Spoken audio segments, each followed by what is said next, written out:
하나님께서는 우리에게 허락하시는 말씀 누가복음 2장 25절에서 35절까지 말씀입니다. 하나님의 계시의 말씀을 한 목소리로 받들어 읽겠습니다. 예루살렘에 시몬이라 하는 사람이 있으니 이 사람은 의롭고 경건하여 이스라엘의 위로를 기다리는 자라.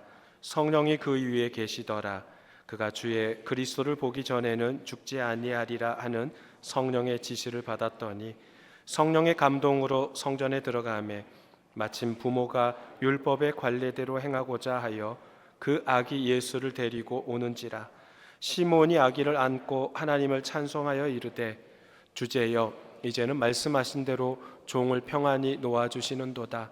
내 눈이 주의 구원을 보았사오니 이는 만민 앞에 예비하신 것이요 이방을 비추는 빛이요 주의 백성 이스라엘의 영광이니이다 하니 그의 부모가 그에 대한 말들을 놀랍게 여기더라.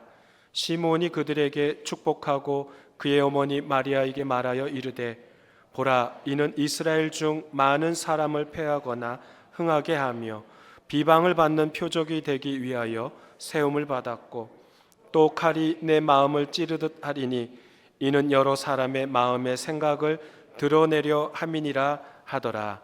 아멘. 교우 여러분 평안하셨습니까? 이 자리에 함께 참석하신 우리 모든 교우님들, 우리 주님의 크신 사랑과 은총이 함께 하시기를 간절히 소망합니다. 1627년 조선 인조 5년 때입니다. 일본 나가사키로 가던 네덜란드 상선이 제주도 지역 근방에서 표류하였습니다. 표류하던 그 상선에 선원 3명이 타고 있었는데요. 그 중에 한 사람의 이름이 네덜란드 사람 얀스 벨트브레입니다. 벨트브레. 이 사람들이 이제 제주도에서 서울 한양으로 압송되었습니다. 한양으로 압송되어 이 사람들은 말이 통하지는 않지만은 이들은 그래도 일본어, 그 당시에는 외어라 그러죠. 외어를 알고 있어서 그걸 통해서 어느 정도 서로 통역을 하게 됐던 것이죠. 이 3사람을 훈련 도감에 배속시켜 그들을 군사 훈련을 하도록 하였습니다. 병자호란이 일어나자 이 네덜란드 3사람은 전쟁에 참전합니다. 그 중에 2사람은 전사하고 마지막 한 사람 벨트브레, 얀스 벨트브레가 살아남았는데요.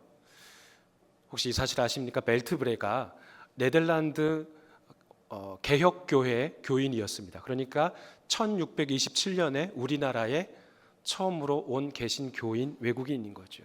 여하튼 이 벨트브레는 병자호란에서 살아남고 조선 여인과 결혼하여 아들, 딸 낳고 살아가는 그런 조선인으로 동화되어 살아갔습니다. 그에게는 박연이라는 조선 이름도 주어졌습니다. 이와 비슷한 일이 또 일어났는데요. 1653년 효종 4년 때 일입니다. 또 네덜란드 동인도 회사에 속한 상선이 제주도 근방을 지나가다가 표류하였습니다. 그곳에서 살아남았던 사람들이 제주도 관가로 왔는데요. 그때 이 박연이라는 사람을 한성에서 급히 제주도로 파견하였습니다. 이 미지의 땅 조선에서 이 박연이라는 사람이 30년 동안 자신의 민족 네덜란드 사람을 만나지를 못했는데 제주도에 가서 만나게 된 거예요. 얼마나 표류했던 이 세 선원들이 기뻐했을까요? 이 땅에도 네덜란드 사람이 있구나. 박연이라는 그 사람과 바로 하멜입니다. 하멜 입장에서는 자신의 말을 들어줄 수 있는, 통역할 수 있는 사람이 있다는 게 큰 기쁨이었겠죠. 그런데 그게 바로 박연과 하멜에게 있어서는 그런 뜻깊은 만남은 아니었습니다. 박연은 신문관의 통역관으로서 그 자리에 배석하게 된 것이고 하멜은 취조받는 사람이 되었던 것이죠. 신문이 다 끝난 다음에 이들을 서울로 압송합니다. 이 박연이 하멜에게 이런 말을 했답니다. 탈출할 생각하지 마. 그냥 여기서 순종하고 살아. 그러지 않으면 죽을 수 있어. 그러나 하멜은 조선에서 13년간 억류 끝에 일본으로 탈출하여 본국 네덜란드로 돌아갔습니다. 그곳에서 우리가 잘 아는 그런 하멜 표류기를 썼던 것이죠. 세상에 조선을 처음으로 알린 책이 된 겁니다. 역사에 만약이라는 것은 없지만 만약에 하멜이 타고 있던 배가 표류하지 않았더라면 하멜과 박연은 만나지 않았겠죠. 만나지 않았더라면 하멜은 조선 조정으로부터 온갖 회유와 압박에 시달리지 않았겠죠. 미지의 나라인 조선에서 한 사람은 취조자로, 한 사람은 국법을 어긴 자로 만났습니다. 그 취급을 받으며 살지도 않았겠죠. 하멜은 전라도 병영에서 군 생활하다가 1666년에 탈출하여 일본을 거쳐 네덜란드로 돌아갑니다. 박연과 하멜, 이 두 사람은 만나지 말았어야 할 그런 만남이었습니다. 이처럼 만나지 말았어야 할 그런 만남이 있지만 뜻깊은 만남, 잊지 못할 그런 기쁨의 만남도 있습니다. 오늘 본문을 통해 함께 나눠보고자 합니다.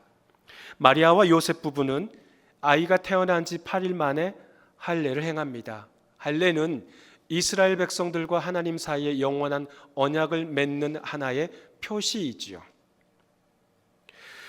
하나님의 말씀대로 순종한 그 마리아와 요셉은 아기 예수를 이 예식, 할례 예식에 참여토록 행한 겁니다. 또한 부부는 하나님의 말씀대로 모세의 법대로 정결 예식을 행했습니다. 또한 주의 율법에 쓴 바대로 처음 태어난 것을 주님께 드리는 일을 마음을 다하여 했습니다. 정결 예식을 할 때는 어린 양 한 마리를 예물로 바치는데 거기에 그런 어린 양을 바칠 재력이 없는 가정은 비둘기 2마리를, 한 마리는 번제물로, 한 마리는 속죄 제물로 바칩니다. 이 두 부부는 가난을 부끄러워하지 않고 말씀에 비추어 힘을 다해 주님께 순종한 부부였습니다.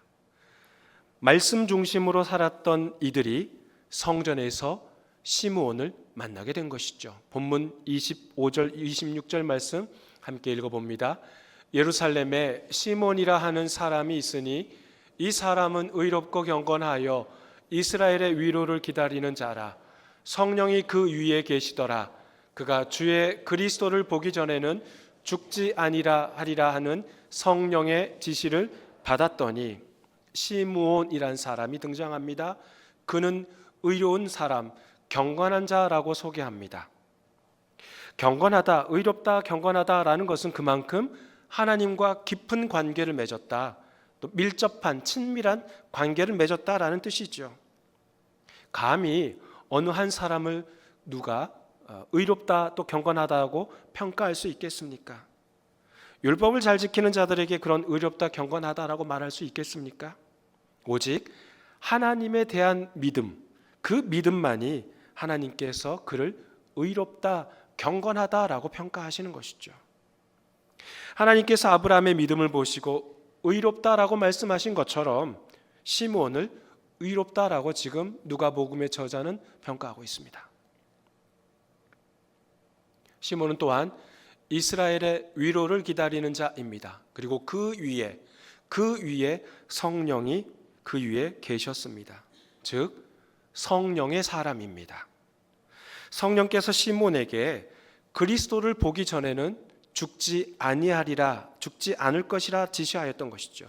그러니까 시몬에게 죽음이라는 말까지 써가면서 성령께서 지시하시는 것으로 보아 그의 나이가 그리 적지는 않다라고 생각합니다.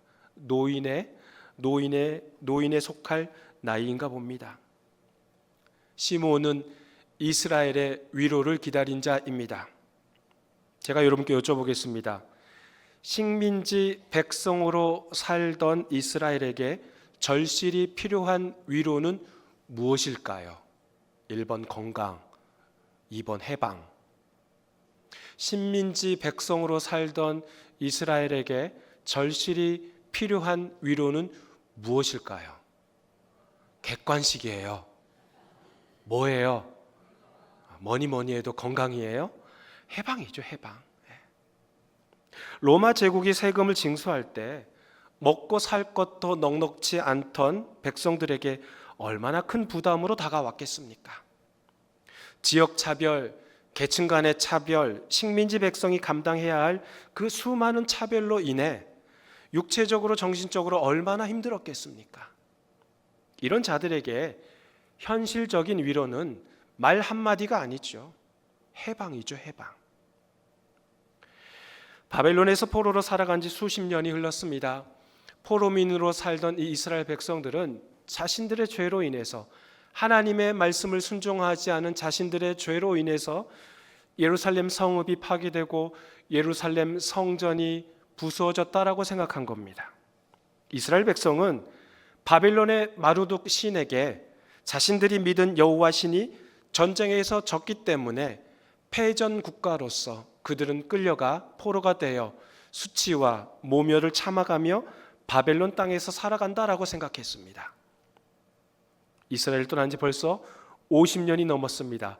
한 세대가 지나가고 다른 한 세대가 왔지만 그들은 조상들의 땅으로 돌아갈 기미가 보이지 않는 거예요. 그때 예언자를 통해서 하나님의 말씀이 들립니다. 이사야 40장 1절 2절 말씀 함께 읽어봅니다. 너희 하나님이 이르시되 너희는 위로하라, 내 백성을 위로하라. 너희는 예루살렘의 마음에 닿도록 말하며 그것에게 외치라. 그 노역의 때가 끝났고 그 죄악이 사함을 받았느니라. 그의 모든 죄로 말미암아 여호와의 손에서 벌을 배나 받았느니라 알지니라 하시니라. 하나님께서는 지금 예언자를 통해 말씀하시는 거예요. 너희들 포로민들아, 너희들이 받을 죄를 이미 징벌을 2배 이상 받았다. 받을 만큼 받았다라는 거예요. 노예로 활동하던 시대가 이제 끝났다. 그러니 예루살렘의 친절이 아주 따스한 마음으로 그들에게 말해라. 위로하라. 내 백성을 위로하라라는 거예요. 포로로 살던 백성들에게 현실적인 위로가 무엇이에요? 포로에서 벗어나 자유를 찾는 것이죠. 70년의 복역의 때가 끝났고 이제 해방이랍니다. 이사야 40장에서 하나님께서는 포로민으로 살던 그들에게 조상들의 땅 이스라엘 예루살렘으로 돌아가도록 희망을 주셨습니다. 그것이 이들에게 실질적인 위로가 되었겠죠. 누가복음 2장에서는 하나님께서 식민 백성으로 살던 그 이스라엘 백성들에게 위로를 주셨는데요. 바로 그 위로는 예수 그리스도가 오시는 것이죠. 하나님의 아들이신 예수님의 탄생이 새 시대를 도래하는 것입니다. 마치 어둠이 물러나고 새 아침이 밝은 것과 같습니다. 두 본문 이사야 40장과 누가복음 2장에서의 그 공통점은 하나님께서는 억압과 고통 속에 살아가던 백성들을 그저 지켜만 보고 계시지 않는다라는 사실입니다. 두 곳 모두 위로가 필요했습니다. 그리하여서 이스라엘의 해방을 위해 하나님께서 직접 개입하신 것이죠. 한쪽은 페르시아 왕, 바벨론을 무너뜨린 그 페르시아 왕 고레스의 칙령으로 포로민으로 살던 그들이 예루살렘까지 귀환할 수 있게 된 것이죠. 다른 한쪽은 만왕의 왕이신 예수님의 탄생으로 이스라엘의 영적 회복, 영적 자유를 누릴 수 있게 되었던 것이죠. 둘 다 인간의 역사 안에 직접 개입하신 하나님의 능력입니다. 성령의 감동으로 시몬이 성전에 들어갑니다. 이스라엘에 사는 모든 유대 여성들은 아들을 낳으면 40일이 지나 산혈이 그치면 정결 예식을 하러 예루살렘 성전으로 옵니다. 북쪽 이스라엘에 사는 갈릴리 지역에 사는 사람들이든 서쪽 이스라엘에 사는 샤론 평야 지역에 살던 사람들이든 동쪽에 사는 베시안 지역에 사는 사람들이든 남쪽에 사는 브엘셰바나 또는 헤브론 지역에 사는 사람들이든 유대인 여성이라면 아들을 낳고 40일이 지나 산혈이 그치면 정결 예식을 치르기 위해 어린 양을 가지고 예루살렘 성전으로 오는 것이죠. 자, 한번 상상해 보십시오. 그 정결 예식을 치르기 위해 예루살렘 성전에 아기 예수님 가정 딱 한 가정만 있었을까요? 성경에 안 나와요. 상상해 보자는 거예요. 아무리 우리나라보다 이스라엘이 작은 영토지만 산하 제한이 없던 그 1세기 시대에 정결 예식을 치르러 온 가정이 예루살렘 성전에 딱 한 가정만 있었겠습니까? 그러진 않았을 거예요. 그렇다면 여러 가정이 있었다라는 전제하에 시므온은 어떻게 마리아와 요셉 부부를 한눈에 알아볼 수 있었을까요? 시므온은 어떻게 마리아와 요셉 부부가 데리고 있는 아기 예수를 한눈에 알아볼 수 있었을까요?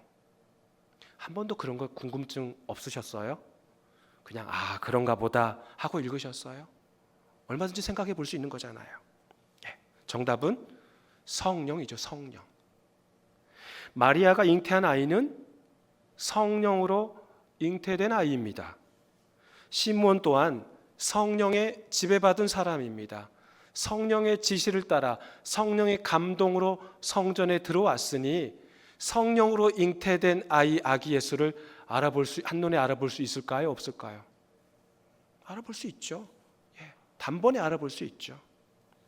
시므온은 아기 예수님을 안고 하나님께 찬양합니다. 본문 29절 말씀 함께 읽어보죠.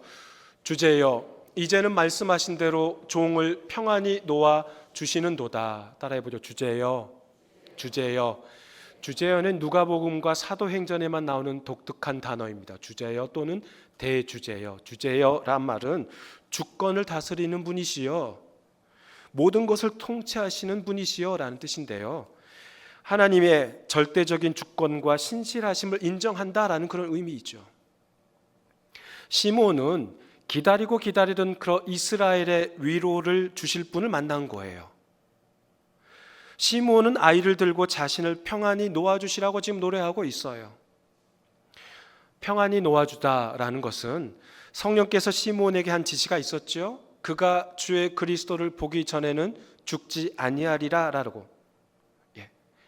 지금 그렇다면 이 놓아주다라는 단어 아플루에이스는 떠나다, 놓이다, 세상을 떠나다 그런 단어예요.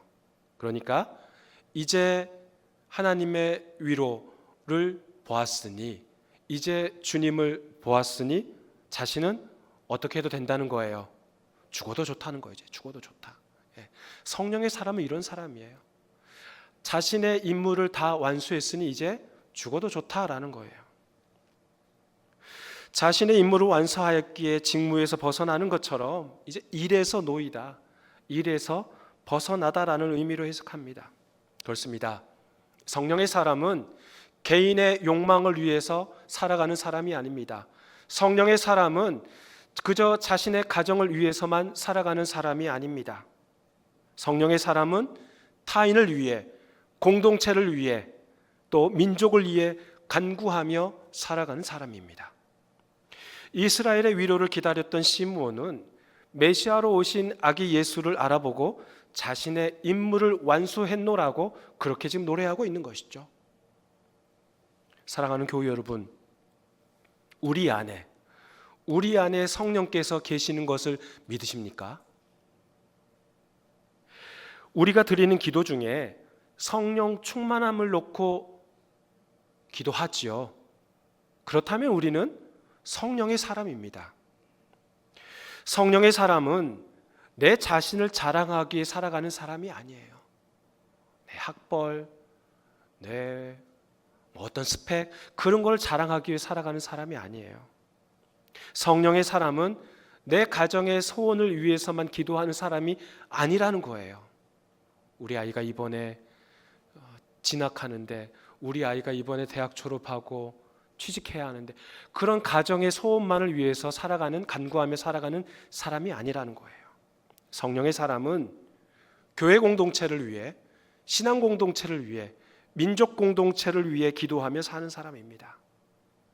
성령께서 주신 은사를 통해 하나님의 말씀을 듣고 받은 은혜를 흘려보내 지역사회 공동체를 위해, 더 나아가 민족 공동체를 위해 사용되는 저와 여러분의 삶이 되기를 간절히 소망합니다.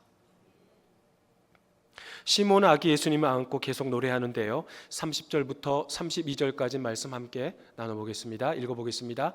내 눈이 주의 구원을 보았사오니 이는 만민 앞에 예비하신 것이요 이방을 비추는 빛이요 주의 백성 이스라엘의 영광이니이다 하니.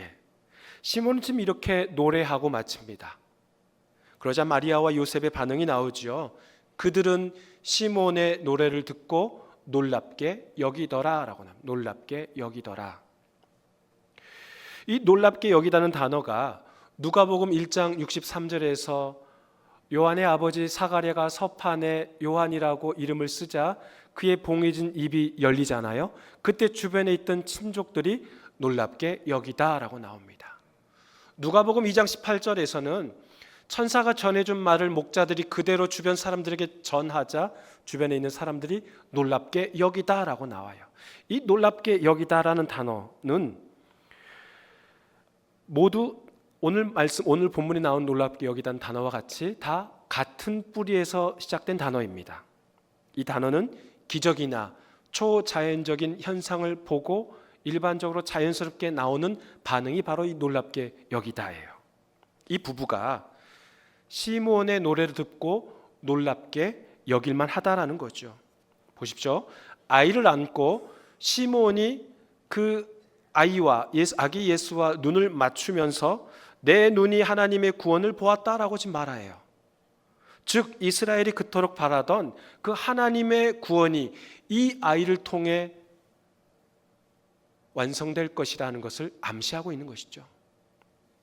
즉 이 아이는 만민 앞에 예비된 자입니다. 이방을 비추는 빛이고 이스라엘의 영광이라고 칭송하니 어찌 놀랍게 여기지 않을 수 있겠습니까? 또 하나는 부부인 요셉도 놀라지만 특히 마리아 역시 놀랍니다. 왜 그녀는 놀랬을까요? 시므온의 노래를 들으면서 마리아는 자신을 만난 하나님의 천사 가브리엘이 자신을 만났던 그 이야기, 가브리엘이 자신에게 했던 여러 말들이 떠올랐지 않았겠습니까? 천사 가브리엘이 마리아를 찾아와서 뭐라고 이야기하던가요? 너가 아들을 잉태하리니 그 아들의 이름은 예수라 하라. 그는 큰 자가 되고 지극히 높으신 하나님의 아들이라 부를 것이단다. 하나님께서 그 아이에게 조상 다윗의 왕위를 주실 것이고 영원히 야곱의 집을 왕으로 다스릴 것이다. 그 나라는 영원 무궁할 것이다 라는 누가복음 3장 1장 31절에서 33절에서 말씀하잖아요. 그 말씀을 한 문장으로 요약하면 이 아이는, 앞으로 태어날 아이는 이스라엘의 왕이 될 것이다 라는 거예요. 그런데 보세요. 지금 시므온은 만민을 위해 예비해 두신 분이라고 지금 표현하고 있습니다. 노래하고 있습니다. 그는 이방을 비추는 빛이라 찬양합니다. 그러니까 단지 유대인뿐만 아니라 이방인까지 만민을 위해 예비해 두셨다는 그 노래를 들었을 때 마리아가 어찌 놀라지 않을 수 있었겠습니까? 우리 예수님은 특정 민족만을 위해, 특정 인종만을 위해 오신 분이 아닙니다. 만민을 위해 오셨습니다.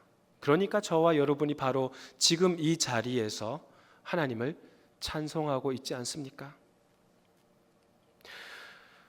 노래 이후에 시몬은 마리아에게 예수님이 비방을 받는 표적이 되며 칼이 너의 마음을 찌를 듯 할 것이라고 예언합니다. 또한 예수님의 사명을 35절에서 말하고 있죠. 여러 사람의 마음의 생각을 드러내려 함이니라. 여러 사람의 마음의 생각을 드러내려 함이니라. 우리가 요즘 2월 새벽 기도회 묵상으로 요한복음 3월까지 볼 텐데요. 요한복음 묵상하는데요. 무리들이 예수님에게 표적을 보여달라고 합니다. 이미 예수님께서는 오병이어의 기적을 표적을 보여주셨어요. 그런데도 무리들은 그것 가지고 안 된대요. 더 표적, 더 좋은, 더 기이한 그런 일들을 보여달래요. 그러면 당신을 믿겠다라는 거예요. 그러면서 뭐라고 이야기합니까? 광야에서 우리 조상들이 하늘에서 내린 그 만나를 먹고 그들이 살았던 그러한 비슷한 표적을 보여달라는 거예요. 그때 예수님께서 뭐라고 말씀하셔요? 당신을 하늘에서 내려온 살아있는 떡이라고 말씀하시면서 내 살을 먹으라, 내 피를 마시라 라고 말씀하시죠. 그때 무리들이 어떤 반응을 보입니까? 요한복음 6장 52절 말씀 함께 읽어보죠. 그러므로 유대인들이 서로 다투어 이르되 이 사람이 어찌 능히 자기 살을 우리에게 주어 먹게 하겠느냐. 서로 다툽니다. 유대인들이 예수님의 말씀을 듣고 서로 다투어요. 다투었다는 것은 의견이 충돌되었다는 거죠. 한쪽 부류는 예수님의 말씀을 듣고 받아들이려고 하는 그런 부류가 있는 반면 또 다른 부류는 예수님의 말씀을 전혀 받아들이지 않고 그 말씀을 아주 격렬히 반항하며 끝까지 부정하는 자들입니다. 그렇습니다. 하나님의 말씀이 선포되면 두 가지 반응이 나오는 거예요. 두 가지 부류가 나온다는 거예요. 하나는 그 말씀을 마음으로 받아들이고 마음으로 새기고 비록 이해는 되지 않는다 할지라도 마음으로 받아들이고 마음으로 새기는 그런 부류가 있는 반면 또 하나는 격렬히 반항하고 끝까지 반항한다라는 거예요. 오늘 본문이 지금 그런 거예요. 예수님의 사명은 사람들의 마음의 생각을 드러내게 하기 위함인데요. 예수를 진실로 믿고자 하는 그런 사람들이 있은 반면에 또 다른 사람들은 예수의 말씀을 마음으로 받아들이지 않고 끝까지 반대하며 오히려 예수를 잡아 죽이려고 하는 그런 부류가 있다라는 거예요. 예수님은 하나님의 뜻을 받아들이는 자들과 받아들이지 않는 자들을 지금 분리하려고 왔습니다. 나누려고 왔습니다. 예수님의 말씀을 믿고 받아들이는 자들에게는 영생을 주시고 그렇지 않은 자들에게는 심판이 임하게 하기 위함이랍니다. 사랑하는 교우 여러분, 세상의 빛으로 오신 예수님이십니다. 빛이 들어오면 어둠이 물러가지 않습니까? 주변을 환하게 밝히어 새 세상으로 만듭니다. 그러면서 동시에 주변의 그 더러운 것들, 주변에 감추고 싶은 것들, 그런 것들을 환히 밝혀 사람들의 눈살을 찌푸리게도 합니다. 부끄러운 것을 감추고자 빨리 빛을 덮어버리려고 하지 않습니까? 바로 그것이에요. 예수를 통해 어둠이 물러가 새로운 시대가 임하는 것을 환영하는 부류도 있습니다. 동시에 어두움 안에서 공생했던, 기생했던 부류는 자신들의 부끄러움이 폭로되자 빛을 욕하고 나무라는 거죠. 저 빛만 없었어도 우리는 조용하게 살 수 있었을 텐데. 빨리 빛이 사라지기를 바랍니다. 빛을 덮어버리려고 애쓰는 거죠. 이렇게 두 부류가 존재한다라는 거예요. 사랑하는 교우 여러분, 시몬은 참 특별한 만남을 가졌습니다. 평생 살아가면서 경험하기 어려운 아기 예수님과의 그러한 뜻깊은 만남을 가진 것이죠.